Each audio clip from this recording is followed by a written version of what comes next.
Hello everybody and welcome back to the channel. You're probably feeling some of that pain at the pump with the increase in fuel.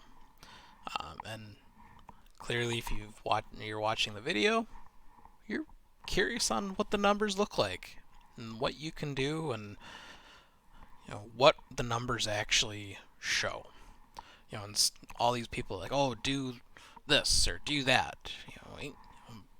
Make sure your tires are inflated. Make sure you have a good tune-up, and oh, it'll save you a mile to the gallon. Well, what does that look like? And we're gonna take a look at that. We're also gonna look at, is it worth buying a different vehicle?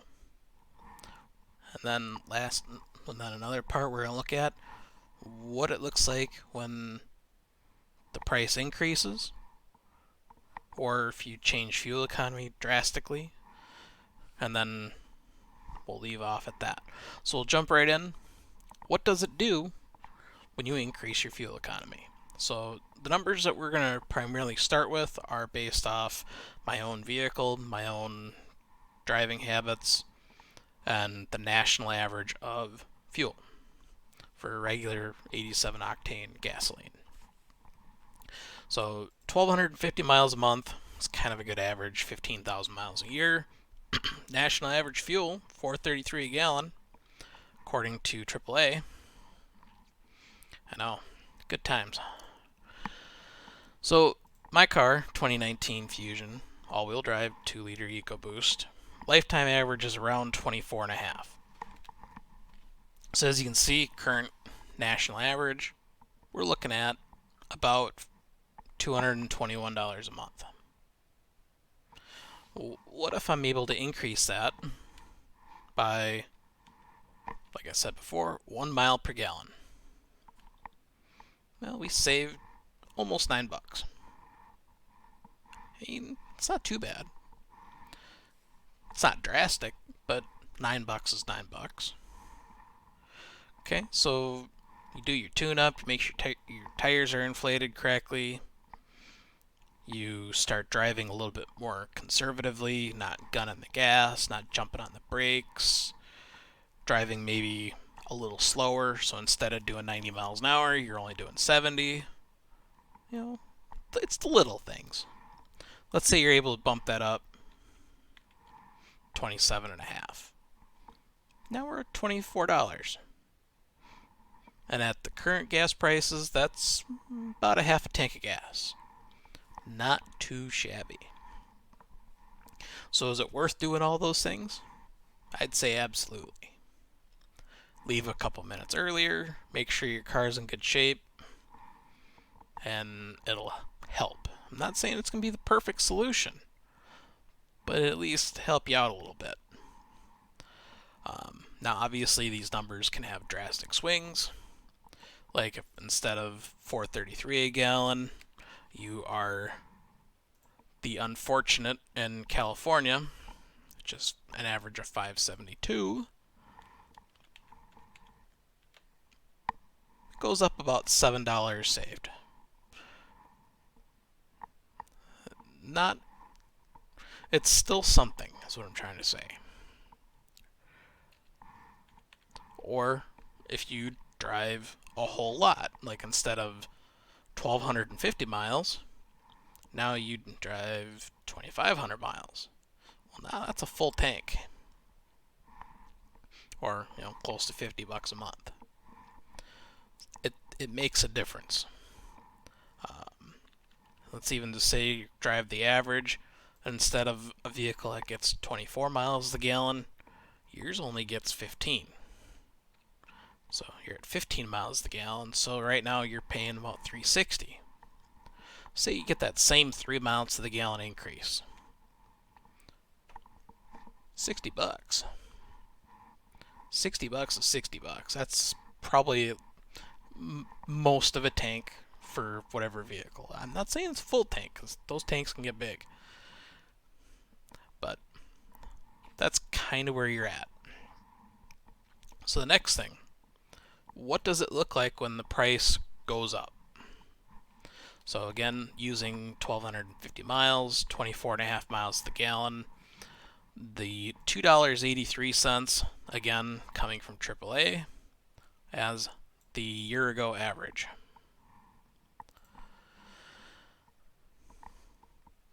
$76 in a month.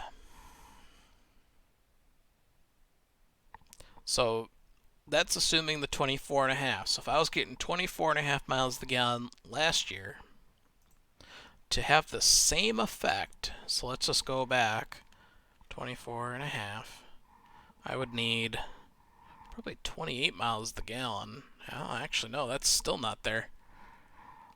That's not even a third. It's really not helping.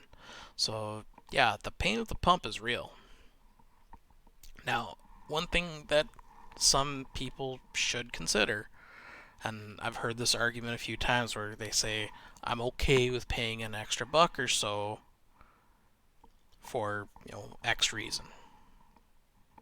That's fine. You can have that opinion. That's fine. But please consider one other piece to this. That's the price of diesel. So if we look a year ago, it was $3.05. So we're going to go with that. $3.05. And today, $5.13. Why is this important? Well, it's because semi-trucks, let's just say an average of 8 miles to the gallon and 12,000 miles a month, which is fairly common for big rig, you're looking at a $3,100 increase per month. That's significant. That's something that the truck driver, the truck driving company, they're not going to eat, because usually margins are fairly thin as it is. That's something that's going to get passed on to the merchant. The merchant's not going to eat that cost, so it gets passed on to the consumer. You, me, your mom, your dad, your brother, your sister, your uncle, your aunt, everybody. So that's something to keep in mind. Now, the next kind of tip in here is, well, should I buy a different car? Well, let's take a look. So here we got, again, basic miles, same price per gallon. Electric, 13 cents a kilowatt hour, which we'll get into in a minute. My car, we're looking at this, $221 a month. Kind of seen that before. Now, the cars that we have picked here are specific to a reason. The reason is the most fuel efficient regular gasoline car, Honda Civic, 38 miles to the gallon combined. Now, my combinations may be a little different than yours. Mine, I did 62% highway, 38 city, because that's about what I'm driving. Then we went with the Ioniq Blue, most efficient gasoline hybrid, not a plug-in hybrid, because that gets all sorts of wishy-washy mixing gas and electric, and I didn't want to have to try to do those numbers. But regular gasoline hybrid, 60 miles to the gallon. Hot damn. And then the most efficient electric vehicle that's out there, and then long range, is the Tesla Model 3. And then how we got this number, we simply divide the 100 by the 26 to get 3.85. So we kind of run through this. Honda Civic would cost me $140 a month, the Ioniq $90, and the Tesla $42. Now this is assuming you're charging at your house if you have one, and you're getting 100% efficiency, and you don't have to use a fast charger network, because that gets really expensive. So to get an idea, now I don't know what the Tesla supercharger rates are. I'm not going to pretend I do.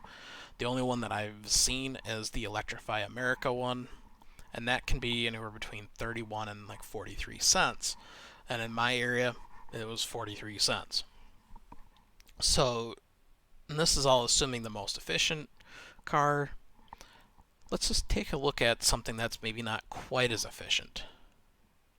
So, like the Mustang Mach-E, it gets an 89 mile per gallon equivalent, which when we do that, we do 100 over 38 gives us 2.63. So we'll just remove this real quick. And we got the Ford, we'll just call it the Mach-E, 2.63.